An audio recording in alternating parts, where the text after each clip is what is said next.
And we can also do funky things like rate of force development, which is one of those metrics that we have to be careful about. And it's actually a really simple metric to calculate. It's simply the change in force divided by the change in time. So if we go force changing, so let's say it's 1,100 here, newtons, and it finishes at, let's say, 2,700 newtons. That's the change in force. We can do that pretty simple, and then we just divide it by the change in time. And let's say, for argument's sake, that's about 0.5 of a second, so half a second.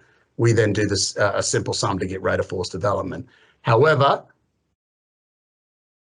it's full of error. So that's where we try and avoid it. Now, there's people who get funkier and funkier in the way they set up and the way they analyze the data to make that a less and less, or more and more accurate, should I say. But it's something that we certainly won't cover now, and it's something that I won't talk a lot about in this particular webinar.